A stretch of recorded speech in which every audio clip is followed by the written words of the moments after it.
All right, I love martial arts films and I love Mortal Kombat. You combine those together, this should be my most favorite movie of all time, right? Let's talk about it. My name is Brandon Keith Avery, and this is just my opinion.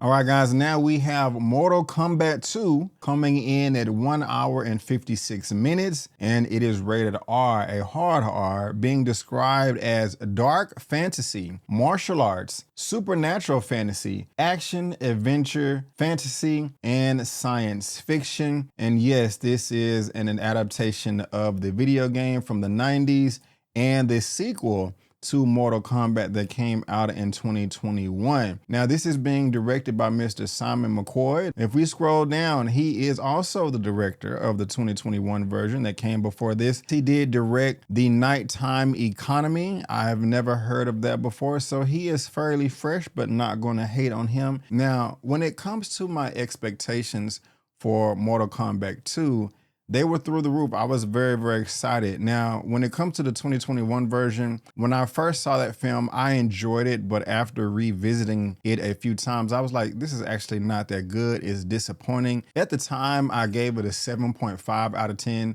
And we're going to talk about that rating a little bit later at the end of this video, at the end of this review. But my expectations for the sequel were through the roof. The reason why is from everything I've heard in the making, production, marketing, other critics, creators that have saw this film across the board, everyone was telling me that this is better than its predecessor in 2021, that this sequel in 2026 is the Mortal Kombat movie that we should have got 5 years ago. The trailers look great. I was like, oh my gosh, we're finally going to get a lovely Mortal Kombat movie. I even heard that people were preferring this Mortal Kombat 2 over the original that came out in 1995.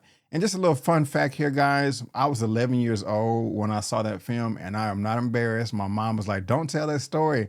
I don't care. That movie scared me. At the very beginning, when Shang Tsung took the soul of Liu Kang's younger brother and he turned into a skull and it zoomed in on his face and cut away to Liu Kang waking up, I couldn't take it. I ran out the theater. I called my mom on a payphone because they didn't have like cell phones, but they'll come pick me up, you know. Anyway, she was very annoyed that she, told me later when I got older. But yeah, that movie scared me and it still holds up to me today. I still love that film. And if we could just get that with the effects that we have today in 2026, that would just be a dream come true. But like I said, my expectations were high. I wanted a kick-ass, badass Mortal Kombat movie with a bunch of characters showing all of their powers, their abilities, their signature moves, with a dope-ass soundtrack, with dope-ass choreography. Did we get that?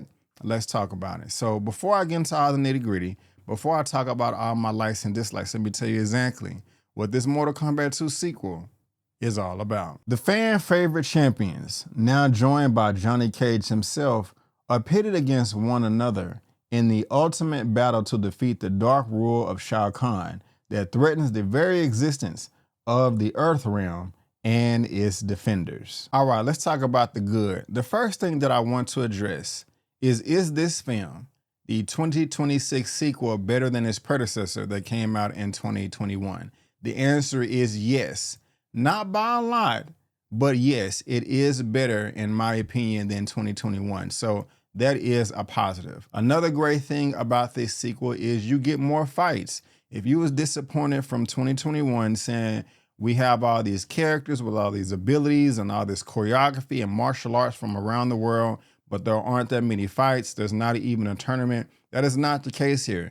You're going to get a tournament, you're going to get fighting, you're going to get powers, abilities, all of that stuff from a decent number of characters, a little bit more than the first film, and in different locations. And like I said, when it comes to a superhero movie, a comic book movie, or a martial arts movie, or just characters having to deal with powers, one of the requirements that you have to have in your film and or TV show to make it good is a full display of powers and abilities from all the characters involved. And did we get that in the sequel? Yes, we did, across the board. And it was a natural progression as each character used all their powers and abilities. You will recognize all of them in a natural flow. Another thing that makes Mortal Kombat so great is the vast amount of stages that they had throughout all of the games. Some were in hell, some seemed like they was in another realm with a portal in the background with different colors. Some you're fighting on a bridge and there's a pit at the bottom with nothing but spikes, etc. If you know the game, you know exactly what I'm talking about. You can identify all of this very easy. And so I did appreciate all of the fights in this tournament taking places in different locations, and me saying to myself, oh, okay, I remember that from the game. I remember that from the game too. It wasn't the perfect adaptation, and that's something that I would have appreciated, but at least they did put forth a decent effort to bring that to life. The choreography was decent at times. Sometimes I thought it was good. Sometimes I thought it was okay. Sometimes I thought it was pretty bad. There was actually a mixed bag for me overall with the fight choreography. Some of it I liked, some of it they should have just reshot it or just edited out the film, left it on the cutting room floor. However, I will say that the fatalities were quite nice. I did appreciate those. The few that we got, they were bloody, they were gory, they reminded me of the video game, and so I can't get mad there. They may not have been the best, but they did put forth a good to decent effort when it comes to all the fatalities. So guys, that's gonna wrap up everything that I did enjoy about the film, all the good, but now let me transition to the bad things that did not work out for me that well. The first thing is, I did not feel like there were any stakes in this movie at all. This is a tournament that has been going on for hundreds, if not thousands of years, for the control of Earth and the entire realm or multiple realms. And I felt like it just didn't feel that way. I felt like nobody was watching. I felt like nobody was aware. I did not feel any stakes. It just seemed like this was a fight under the bleachers on a Friday night football game. I'm exaggerating just a little bit there, but I hate to compare, but I'm going to do it anyway. But comparing this to the original 1995 movie, the stakes just felt much bigger in that film. It seemed like there was a much larger audience. And it just seems like for something so huge, something of this magnitude, there should be aspects that are bleeding over into the real world that people will be aware of to know what is exactly going down. And I just didn't feel that way. I wanted to feel like the Earth was actually coming to an end, and they didn't do a good job of depicting that, in my opinion. Another thing that really bothered me about this film was the acting. Across the board, it just was not good. It was pretty bad. It was pretty awful. I don't understand. The only actor that did a decent job in this film to me as far as acting is concerned is Karl Urban, the guy that plays Johnny Cage. And I'm not even saying that he just did a phenomenal job in the acting department, but he was the best overall. Now, this is Mortal Kombat, a video game adaptation martial arts movie. I'm not looking for anyone in here to win an Oscar or anything like that. Nothing remotely close. That is not my expectations. But I still want to believe the performance that the characters, that the actors are displaying on screen. And I just wasn't convinced. Here we have the original 1995 film. And guys, the acting in this version was much better. When you have characters like Christopher Lambert, who played Raiden, and also Robin Shou, who played Liu Kang, and also Hiroyuki Tagawa, rest in peace, sir. He passed away last year in 2025, who played Shang Tsung. It is light years better than the acting that we got in this film from this cast. And it's just really disappointing. Now look, this is Mr. Chen Han, and I've seen him in other productions before, and he has done a pretty decent job. He is playing Shang Tsung in this 2026 Mortal Kombat version. But if you compare him to the Shang Tsung in 1995, it's not even close, not even remotely close. The older Shang Tsung in 1995 is light years better than the Shang Tsung in this movie, and that just doesn't make any sense. That is almost 30 years, so why can't we have the same talent, the same technology to get the same caliber performance in today's day and age. It's just not fair to me. And it's just really disappointing. In this film, 2026 version, the acting that came from the Raiden character was bad. The acting that came from Sonya Blade was bad. The acting that came from Queen Sindel was bad. The acting that came from Quan Chi is bad. And the acting that came from Shao Kahn was bad. Jade, Katana, like the only people that I really enjoyed was Jax, Liu Kang, and Johnny Cage. Everybody else, I'm just like, I could have jumped in on screen and memorized my lines and did better than them. Also, the gentleman that played Kano. So Kano, Liu Kang, Jax, and Johnny Cage were the best. Every other character in this film that's from the games that we know did not do a good job at all. Now, I can talk about Scorpion, Hanzo Hasashi, but he had a brief cameo. And Sub-Zero popped up too. And I'll just go ahead and talk about them. Yes, they were in the film, but only for like 5 minutes. It was just a brief cameo. When it comes to the fighting, their fight was the best.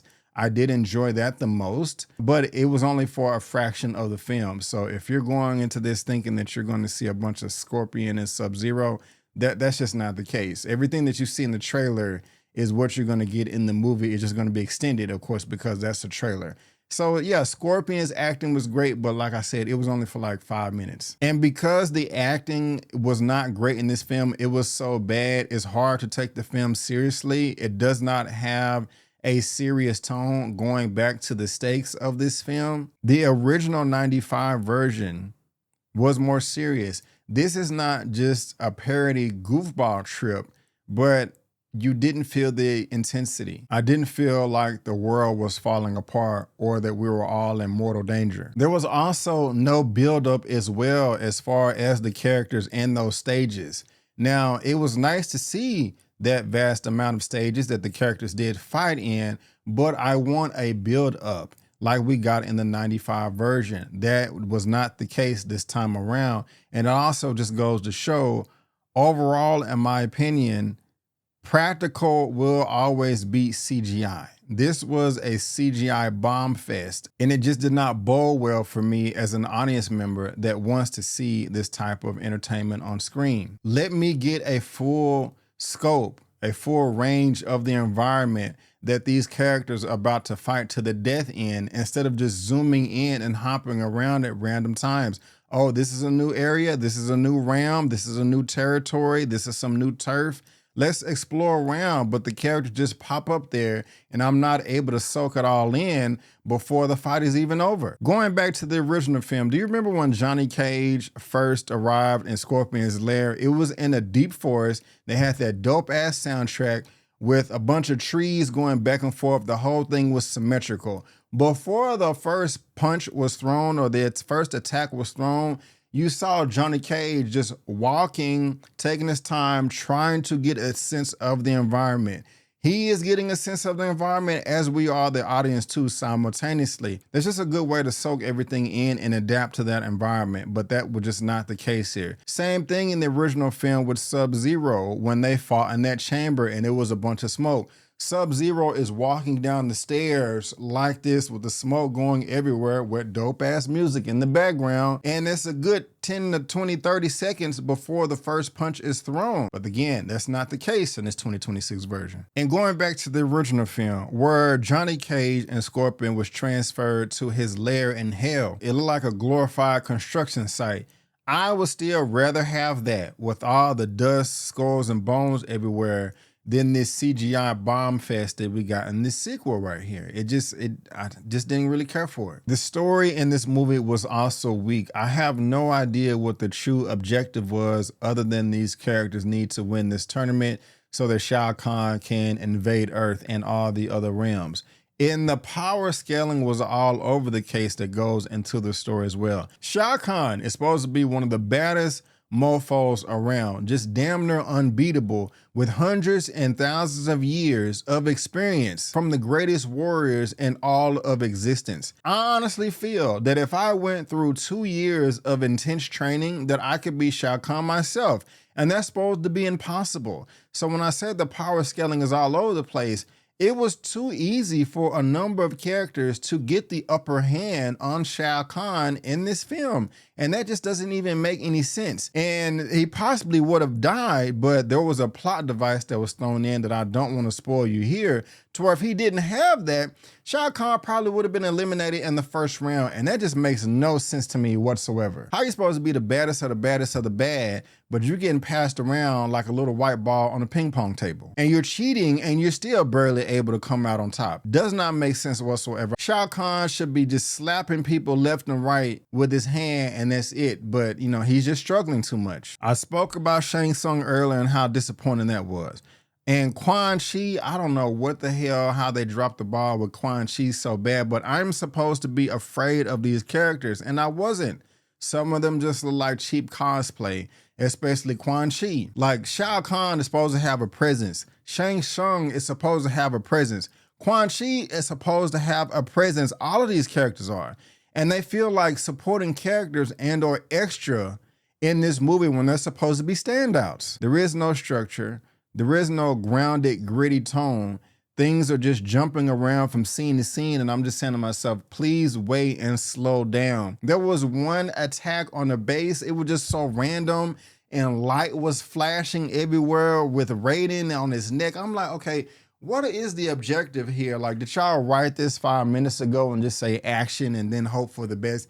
It does seem that way. I also hate it when you have a powerful character and you don't know what to do with him, so you have to injure him so he can be sitting over here on the bed, half dead, about to die, and serves no other purpose in the story, in the plot whatsoever. That's just lazy writing to me. You need to think harder. I think the worst scene for me, or the worst fighting, was between Johnny Cage and Baraka. That was a joke. First of all, Baraka looked like a damn joke. Looked super duper goofy. I hated everything that they was doing with his mouth. And the fighting and the choreography between the Baraka and Johnny Cage fight was trash. It was ridiculous. Baraka is telegraphing all of his attacks, all of his punches. Swinging like, dude, you don't have to swing up in the air if you want to chop off his head. Swing at his head, swing at his body. Like, this is ridiculous. Like, anybody could have hit Johnny Cage in this scene, including Baraka, who's supposed to be this superior and fighting monster. But no, they just choreographed it horribly and it looks stupid. What would have been nice is this movie could have been longer. You combine part 1 in 2021 and this one in 2026. And while we have all these character moves and their powers, their abilities, their signature moves, that the first round of the tournament could have just been with the characters that we know and love from the game versus a bunch of characters that we don't know, cannon fodder, so that we can see all the powers, all the abilities, and see all these fatalities and people die in these gruesome deaths without killing our favorite characters. And then in round 2 and 3, you know, you can get a bit more detail with the story and the plot, but it's just a miss, and I'm very, very disappointed. And also, the worst scene, the music, the soundtrack in this whole movie was trash. It was ridiculous. In the original 1995 version, how did it start off? Dun, dun, dun, dun, dun, dun, dun, dun, dun, dun, dun, dun. You know the popular song. That was nowhere to be found in this whole movie, except at the very end when the credits hit, and it was some updated techno version, which I don't mind, but I still like the original version better. But guys, this movie was just a big disappointment to me, and my expectations were high. They were through the roof. I'm not telling you not to go see the film. I'm not saying that it's absolute trash. There were some enjoyable moments, but again, I just expected and wanted so much more.